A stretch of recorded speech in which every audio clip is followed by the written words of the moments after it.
So what's going on, guys? I am BlackOpsAmazing. Welcome back to another zombies Q&A on the channel, taking your questions from the comment section below and answering them. If you go on to enjoy today's video, as always, a like rating would be very much appreciated. Could we shoot for over 1,000 likes on this video? Make sure you are subscribed to stay up to date with the latest zombies content. And without further ado, when you're ready, here we go. So we are back with the Q&As. I've got a ton of questions from you guys to answer. I'm really looking forward to this. If there's anything you want to know, any questions you have to do with the storyline or Easter eggs, put them in the comments. But the first one today comes from Infected1911, and he says, who is Group 601? Well, that is a really good question because, to be honest, we don't really know. Group 601 has been around for a very long time, in fact, since World at War, since 2008. But even now, almost 10 years later, in fact, we are in 2018, so pretty much 10 years later in November, it has been that long since we first heard about Group 601, and we still don't have any more information on them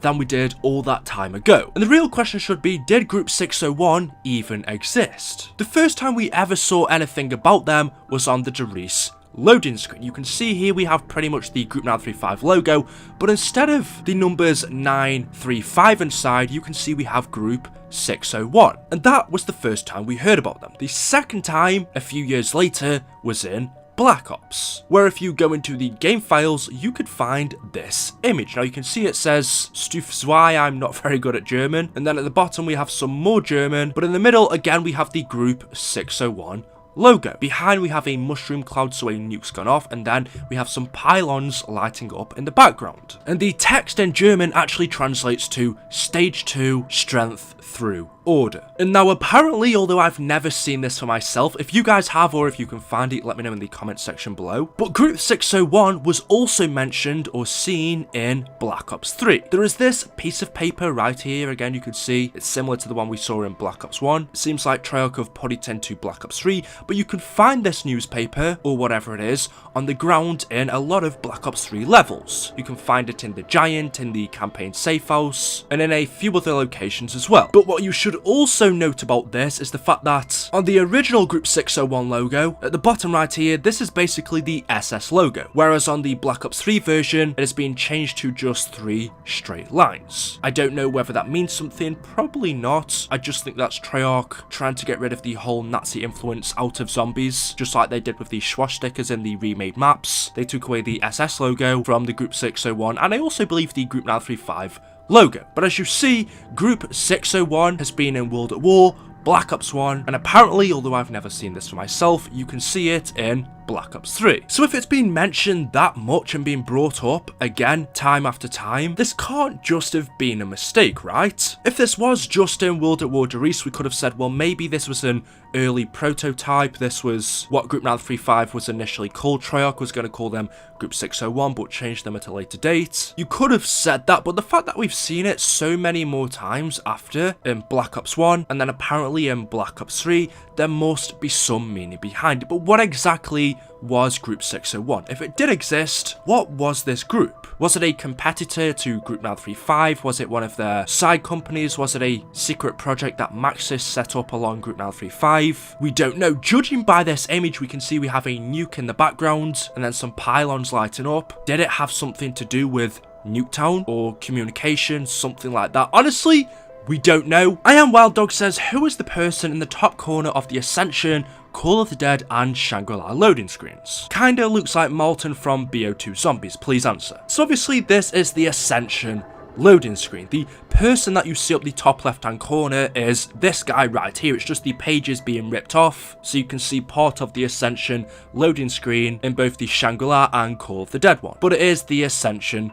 loading screen. Now, as you can see, there is this person on the left wearing glasses, and then it also appears like it is the same person on the right where something is happening to him. Now, although we don't know exactly who this is, I presume this to be Yuri. Now obviously this is taking place in the Ascension labs, and the only 2 characters we've heard of that work there are Gersh and Yuri. We know there are other scientists, but they're not significant to the story. It's clearly not Gersh because we know that Dr. Gersh is bald. We've already seen him in this poster right here. This is Gersh, he's bald. As you can see from the Ascension loading screen, this character isn't. So the only one left is Yuri, this must be him. We can see he's doing something on the left there. We don't know what that is, although he could be, and I think he's messing with the Gersh device. And then on the right, I believe that is him when Samantha teleports Yuri from Ascension to the Pentagon, where he turns into the Pentagon thief and ends up chasing the 5 crew. So that is what I believe's going on. As I said, it's clearly not Gersh, he's bald. We know that in Ascension, Yuri didn't like Gersh. In fact, he attempted to kill him by fixing up the Gersh device, telling Gersh to activate it. Gersh was then sucked into it, trapped into the Casimir mechanism, and then since Samantha was still talking to Yuri in his head, she opened a rift, which you can see on the right, teleported him, he got turned into the Pentagon thief, hence why we see him at 5. So there we go. The next question says, hey BOA, how did Leroy/Arthur get locked up in the jail cell? Keep it up, love your videos. Now, we don't really know the answer to this. I have done a few videos on Arthur. I've done the story of Arthur and the story of Leroy. I know they're both the same character, but the Leroy one was before we had all of this information from the Conorium, so a lot of it is theory. And then the Arthur one is definitely interesting. If you don't really know much about him, check it out. But that video doesn't really tell you still how he gets locked up in Buried. Now, we do know that Arthur in 1300 was the servant of the Wolf King. He would do whatever the Wolf King wanted him to do, but on September the 19th, 1318, when the Wolf King was killed in battle following his dying request, Arthur, his loyal servant, scattered the king's bones in the grounds of Dureisendrache Castle. We then know a day later, due to temporal rifts being created, Arthur was then teleported from the castle to Buried. The castle we know is located in Austria, Buried is in Africa. So he was teleported not only to a different location, but also forward in time. He went to the year 2025. But that's all the Conorium tells us. It only tells us Arthur was teleported here. It doesn't say how he ended up in the cell, whether he was teleported straight in the cell or whether he eventually locked himself in. We don't know. We do know that he's a bit of a pussycat. He's scared of a lot of things. And we also know that in Buried there are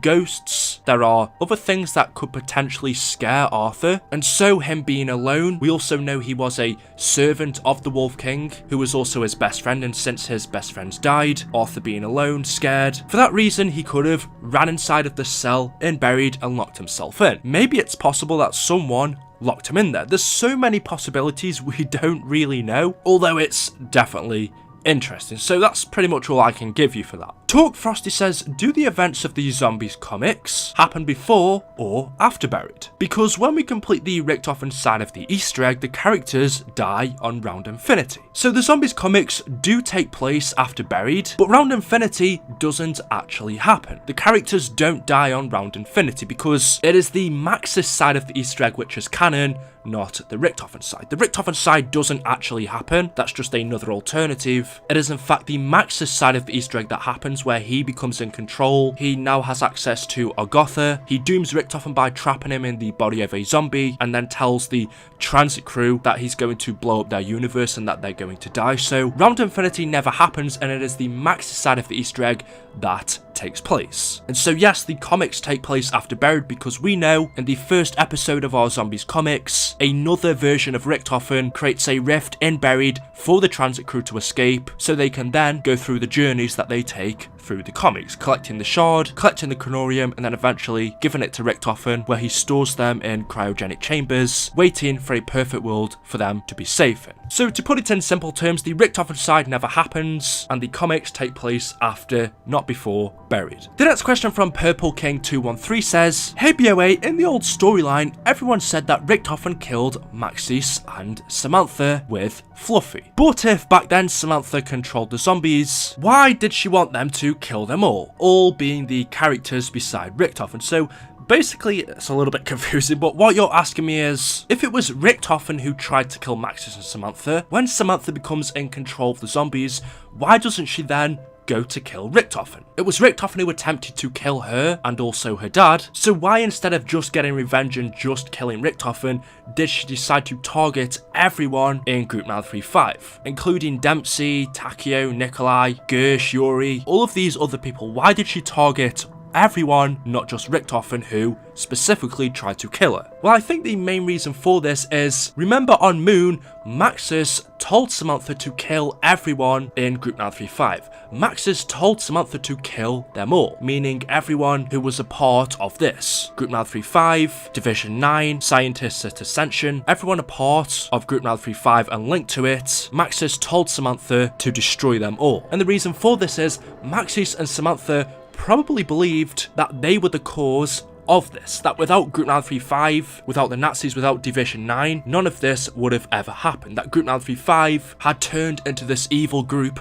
that needed to be stopped. And so that's what Samantha did. Instead of just targeting Richtofen alone, she attacked everyone around her as well. So anyway guys, there we go. That is all I have for you for today's video. Hopefully you have enjoyed. You know what to do if you have. Drop a like rating on the video. It really does mean a lot to me. We are almost at 400,000 subscribers. I can't thank you guys enough for the support. Like I said, Black Ops 3 has been out for a very freaking long time now. I am so excited for some brand new information on Treyarch's next game, which, thinking about it, shouldn't be too long. January, February, March, April. So around about 4 or 5 months from now, we should be getting, maybe a little shorter than that, we should be getting brand new information on Treyarch's next game. So until then, I'll try and keep up these zombies videos for you guys. Like I said, thanks for watching. Drop a like rating. Leave any questions you have in the comment section below. Make sure you are subbed, and I will see you all in the next video. Thank you for watching, and goodbye.